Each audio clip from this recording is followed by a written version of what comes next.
ನಮಸ್ಕಾರ.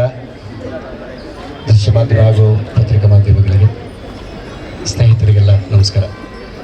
ವೇದಿಕೆ ಮೇಲಿರುವಂಥ ಎಲ್ಲ ಕಲಾವಿದರ ಮಿತ್ರರಿಗೆ, ಹಿರಿಯರಿಗೆ, ಕಿರಿಯರಿಗೆ ನನ್ನ ವಂದನೆಗಳು. ಸಿನಿಮಾ ಬಗ್ಗೆ ಎಲ್ಲ ವಿಚಾರಗಳನ್ನು ನಿಮಗೆ ತಿಳಿಸಿದ್ದಾರೆ ನಿರ್ದೇಶಕರು. ಮತ್ತೊಮ್ಮೆ ಈ ಸಿನಿಮಾ ಶುರುವಾಗ್ತಾ ಇದೆ ಅನ್ನೋದೇ ಒಂದು ಖುಷಿ. ಸುಂದರಣ್ಣ ಹೇಳಿದಾಗೆ ಒಂದು ಸಿನಿಮಾ ಮಾಡೋದೇ ಕಷ್ಟ, ಮತ್ತೆ ಅದರ ಎರಡನೇ ಭಾಗ ಬರ್ತಾ ಇದೆ ಅಂದರೆ ಅವರ ಶ್ರಮ ಎಷ್ಟಿರುತ್ತೆ ಅಂತ ಹೇಳಿ ಇಡೀ ತಂಡದ ಶ್ರಮ ತುಂಬ ಇರುತ್ತೆ.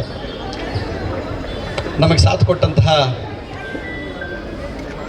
ನಮ್ಮ ಮುನೇಗೌಡರು ಈ ಸಿನಿಮಾಗೆ ನಿರ್ಮಾಪಕರಾಗಿದ್ದಾರೆ, ಅವರಿಗೆ ನಮ್ಮ ತಂಡದ ಪರವಾಗಿ ಧನ್ಯವಾದ ಹೇಳ್ತೀನಿ. ಆಮೇಲೆ ಮೊದಲ ಸಿನಿಮಾದಲ್ಲಿ ಯಾರ್ಯಾರು ಕೆಲಸ ಮಾಡಿದರು ಟೆಕ್ನಿಷಿಯನ್ಸ್ ಎಲ್ಲರೂ ಈ ಸಿನಿಮಾಗೂ ಕಂಟಿನ್ಯೂ ಆಗಿದ್ದಾರೆ. ಕೆಲವರು ಸಿಗೋದಿಲ್ಲ, ಆದರೂ ಇದೇನೋ ಗೊತ್ತಿಲ್ಲ, ಈ ಟೈಮು ಶುರು ಮಾಡಿ ಟೈಮ್ ನಿರ್ದೇಶಕರ ಮನಸ್ಥಿತಿ ಆಗುತ್ತೇನೋ, ಎಲ್ಲರೂ ಮತ್ತೆ ಅವರೇ ಕೂತಿದ್ದೀವಿ, ಎಲ್ಲರೂ ಅದೇ ಜಾಗದಲ್ಲಿ ಇಲ್ವಾ?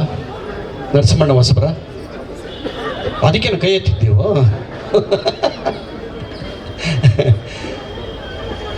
ಈ ಚಿತ್ರಕ್ಕೆ, ಮೊದಲ ಅಯೋಗ್ಯ ಚಿತ್ರಕ್ಕೆ ನಮಗೆಷ್ಟು ಬೆನ್ನು ತಟ್ಟಿ ನಮಗೆಲ್ಲ ಸಪೋರ್ಟ್ ಮಾಡಿದ್ದೀರಿ ಇಡೀ ಕರ್ನಾಟಕ ಜನತೆಗೆ ಮತ್ತೊಮ್ಮೆ ಕೇಳ್ಕೊತೀನಿ. ಇಡೀ ತಂಡದ ಪರವಾಗಿ ಕೇಳ್ತಾ ಇದ್ದೀನಿ, ನಮ್ಮೆಲ್ಲರಿಗೂ ನಿಮ್ಮ ಆಶೀರ್ವಾದ ಇರಲಿ, ಪ್ರೋತ್ಸಾಹ ಇರಲಿ ಅಂತ ಕೇಳ್ತಾ, ಇದರಲ್ಲಿ ಪಾತ್ರ ಮಾಡ್ತಿರುವಂಥ ನಮ್ಮ ಸಹಪಾಠಿಗಳೆಲ್ಲರಿಗೂ ನನ್ನ ಧನ್ಯವಾದ. ವಿಶೇಷವಾಗಿ ನಿರ್ದೇಶಕರಾದಂಥ ಮಹೇಶ್ ಸಾರ್ಗೆ, ಅವರು ಹೇಳಿದ್ರು ನಾನು ಯಾರ ಮನೆಗೂ ಹೋಗಿಲ್ಲ, ಫೋನ್ ಮಾಡಿದೆ, ಎಲ್ಲ ಒಪ್ಕೊಂಬಿಟ್ರು ಅಂತ.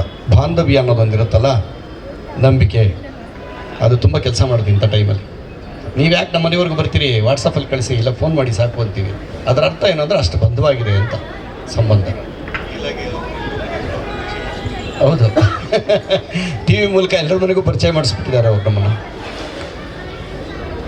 ಮಾಸ್ತಿ ಸಾರು ಅವ್ರು ಕೇಳೋಗೆ ಇಲ್ಲ ಬಿಡಿ, ನಮ್ಮ ಕನ್ನಡದ ಆಸ್ತಿನೇ ಅವರು. ಅರ್ಜುನ್ ಸರ್ ಹೇಳ್ದಂಗೆ, ನಮ್ಮ ಚೇತನ್ ಸರ್ ಹೇಳಿದಾಗೆ ಕಾಂಬಿನೇಷನ್ ಎಷ್ಟು ಚೆನ್ನಾಗಿದೆ ಅಂದರೆ ಒಬ್ರಿಗೊಬ್ರಿಗೆ ಅದನ್ನು ಸಿನಿಮಾ ನೋಡಿದವ್ರಿಗೆ ಗೊತ್ತಿರುತ್ತೆ.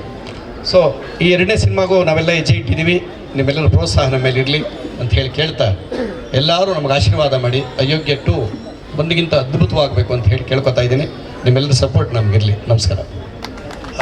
ದಯವಿಟ್ಟು ಕ್ಷಮಿಸಬೇಕು, ನಾನು ಮಾಸ್ತಿಯವರ ಹೆಸರನ್ನು ಮರೆತುಬಿಟ್ಟಿದ್ದೆ, ಹಾಗೆ ನರಸಿಂಹನ್ ಕೂಡ ಮರೆತುಬಿಟ್ಟಿದ್ದೆ. ಯಾಕೆಂದರೆ ನಮ್ಮ ಕಣ್ಮುಂದೆ ಅವ್ರು ಇರ್ತಾರೆ, ನಾವು ನೋಡಿದ ಮೇಲೆ ಅವ್ರನ್ನ ನೆನೆಸ್ಕೊಳ್ಳೋದು ತಪ್ಪಾಗುತ್ತೆ. ಮೊದಲನೇದಾಗಿ ನರಸಿಂಹ ಅವನಿನ್ನೂ ಮ್ಯಾನೇಜರೇ ಆಗಿರಲಿಲ್ಲ ಆವಾಗ. ನಾನು ಸಿನಿಮಾಗಳು ನಟಿಸ್ತಾ ಇದ್ದೆ.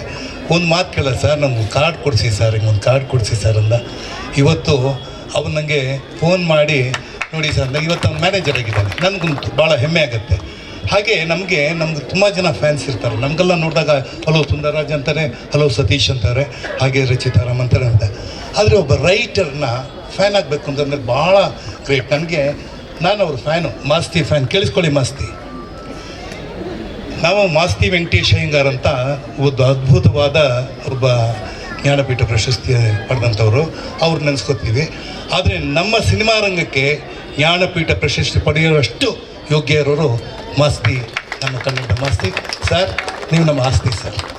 ಹಾಗಾಗಿ ಮತ್ತಷ್ಟು ಇದಕ್ಕೆ ಬಲ ಕೊಡ್ತೀರಾ ಅನ್ನೋ ನಂಬಿಕೆ ಜೊತೆಗೆ ಮತ್ತೊಮ್ಮೆ ನಿಮಗೆ ವಂದನೆಗಳು ಹೇಳ್ತೀನಿ. ನಮಸ್ಕಾರ.